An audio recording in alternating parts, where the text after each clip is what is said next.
Keir Rodney Starmer was born on the 2nd of September, 1962, in Southwark, London, a place shaped by working-class routines, council estates, and everyday resilience. He grew up far from political glamour, in a modest family that valued hard work over ambition. His father, Rodney Starmer, worked as a toolmaker in a factory, while his mother, Josephine, was a nurse who later suffered from serious illness. Their home was not filled with political debate or privilege, but with discipline, routine, and the belief that effort mattered. The name Keir itself carried meaning, chosen after Keir Hardie, the founder of the Labour Party, though at the time it felt more symbolic than prophetic. Starmer's childhood was shaped by limits rather than opportunities. He attended state schools, first at Fircroft Primary and later Reigate Grammar School, which became a selective state school during his time there. He was not loud, not rebellious, and not the kind of student who demanded attention. Instead, he was methodical, serious, and quietly driven.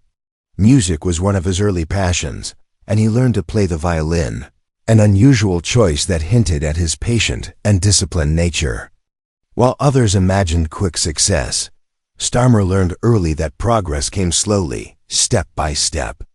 After school, he went on to study law at the University of Leeds, a turning point that opened his eyes to injustice and inequality at a national level.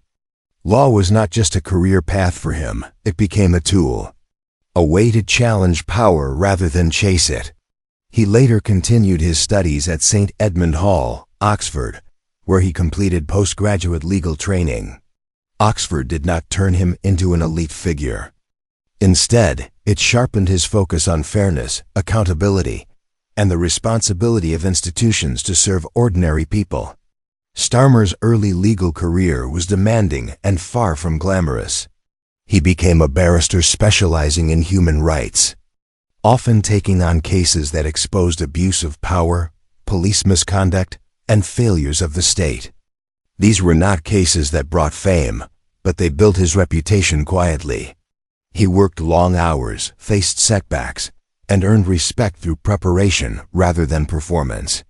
Over time, his calm authority and deep understanding of the law set him apart in courtrooms where pressure was constant. In 2008, his career reached a major milestone when he was appointed Director of Public Prosecutions and head of the Crown Prosecution Service. It was one of the most powerful legal roles in the country, placing him at the center of decisions that affected lives across the United Kingdom. The role was unforgiving. Every decision was scrutinized, every mistake amplified. Starmer faced criticism from all sides, particularly during complex and politically sensitive cases. Yet he remained steady, guided by process, evidence, and caution rather than emotion. By the time he stepped down from the role in 2013, Starmer had built a reputation as a serious figure, respected but not celebrated, known more for restraint than charisma. What few realized then was that these years, marked by pressure and quiet endurance, were laying the foundation for a much bigger political journey still to come. Keir Starmer's move into politics was not driven by ambition for power, but by frustration. After years inside the legal system, he had seen how laws were made, bent, and sometimes ignored. In 2015, he made a decision that surprised many of his colleagues in law. He stood for election as the Labour Member of Parliament for Holborn and St. Pancras, an area of London marked by deep inequality, wealth standing beside hardship. He won the seat comfortably, but entering Parliament was not the victory lap some imagined. It was the beginning of another steep climb. Inside Westminster, Starmer was not a natural performer. He did not thrive on shouting matches or dramatic soundbites. Instead, he focused on detail, policy, and long hours of preparation. This approach earned him respect but little public attention. Under Labour leader Jeremy Corbyn, Starmer was appointed Shadow Brexit Secretary in 2016, placing him at the center of the most divisive political crisis Britain had faced in generations. Brexit was not just a policy argument, it was an emotional fracture across the country, splitting families, communities, and political parties. Starmer's role was relentless. He spent years navigating legal complexity, party divisions, and public anger. Every statement risked backlash. Every compromise angered someone. He argued for a closer relationship with Europe and later supported a second referendum, positions that would later be used against him by critics. To supporters, he appeared serious and principled. To opponents, he seemed cautious and overly legalistic. What remained consistent was his discipline.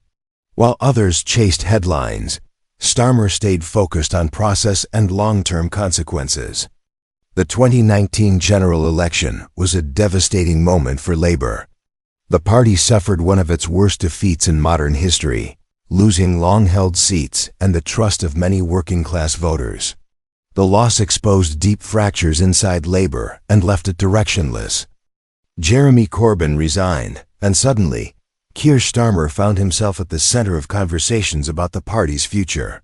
For years, he had worked behind the scenes.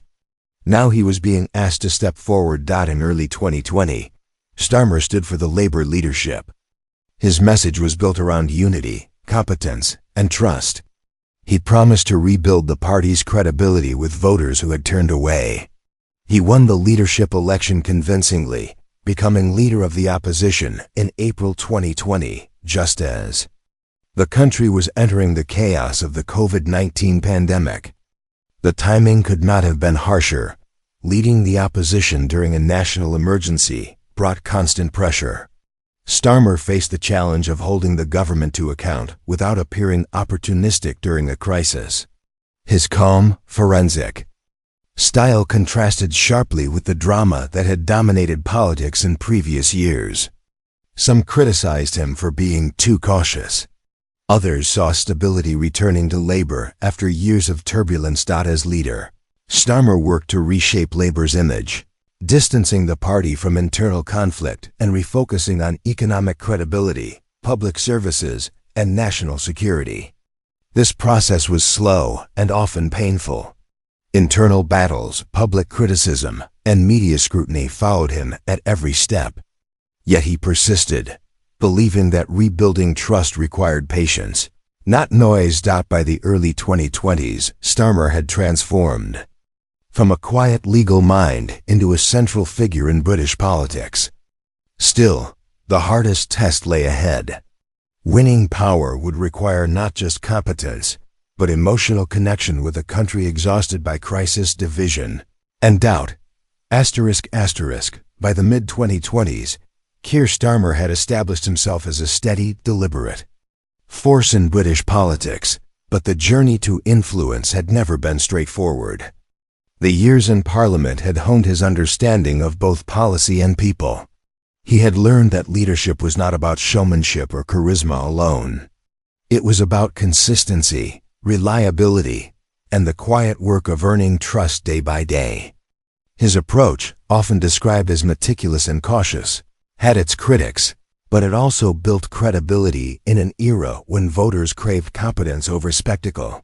Starmer's personal life remained rooted in the values that shaped him from childhood. He married Victoria Alexander, a solicitor, and the couple raised a family together while navigating the relentless scrutiny that comes with public life. The balance between personal life and public responsibility was delicate, but Starmer often drew strength from these private connections. In interviews and speeches, he spoke rarely of his own hardships, but the story of his mother's illness and the sacrifices of his working-class parents were ever-present influences on his decisions and sense of justice. Politically, Starmer faced numerous tests as leader of the opposition. From economic crises to debates over healthcare, foreign policy, and social reform, each challenge demanded careful thought, clear communication, and moral conviction. Brexit's aftermath continued to shape national debates, and Starmer's approach was pragmatic, legalistic, and grounded in principle. He championed policies aimed at addressing inequality, strengthening public services, and ensuring that Britain remained a nation guided by law and fairness. His speeches, often detailed and deliberate, resonated with voters seeking stability in turbulent times. Throughout this period, Starmer's leadership style evolved. Early accusations of being too cautious gave way to recognition of his steadiness as a strength. He avoided sensationalism, focusing instead on problem-solving and consensus building. This approach positioned him as a counterweight to political volatility, and while it did not always inspire viral headlines, it earned respect across the political spectrum. His calm, analytical manner became his hallmark, showing that influence in politics can be wielded without theatrics. The culmination of Starmer's journey is not defined solely by public office, but by the narrative of resilience and measured determination that carried him from the council estates of Southwark to the highest levels of British politics. His story demonstrates that leadership is often forged through patient effort, enduring setbacks, and adhering to principles in the face of criticism. Every case he argued as a barrister, every long night preparing legal briefs, and every painstaking negotiation in Parliament contributed to a reputation grounded in competence and integrity. As the United Kingdom faces the future, Starmer's life offers a lens through which to understand the intersection of personal history, professional rigor, and public service. His rise is neither flashy nor immediate. It is methodical, a product of decades of dedication, sacrifice, and the quiet belief that careful work can reshape both institutions and society. His journey from a modest upbringing to leading a major political party underscores the enduring power of persistence, discipline, and conviction in the world of politics. Keir Starmer's story is far from over, and the challenges ahead will test the very qualities that brought him this far. Yet, his life serves as a testament to what can be achieved through patience, principle, and unwavering commitment. The road from Southwark to the corridors of Westminster reminds us that leadership is built on more than speeches or appearances. It is shaped by experience, endurance, and the courage to act even when recognition is slow in coming. If this story of resilience, determination, and leadership inspired you, show your support by liking this video, subscribing for more insightful biographies, and sharing your thoughts in the comments below. The journey of Keir Starmer reminds us that even in the most complex political landscapes, perseverance and principle can leave a lasting mark.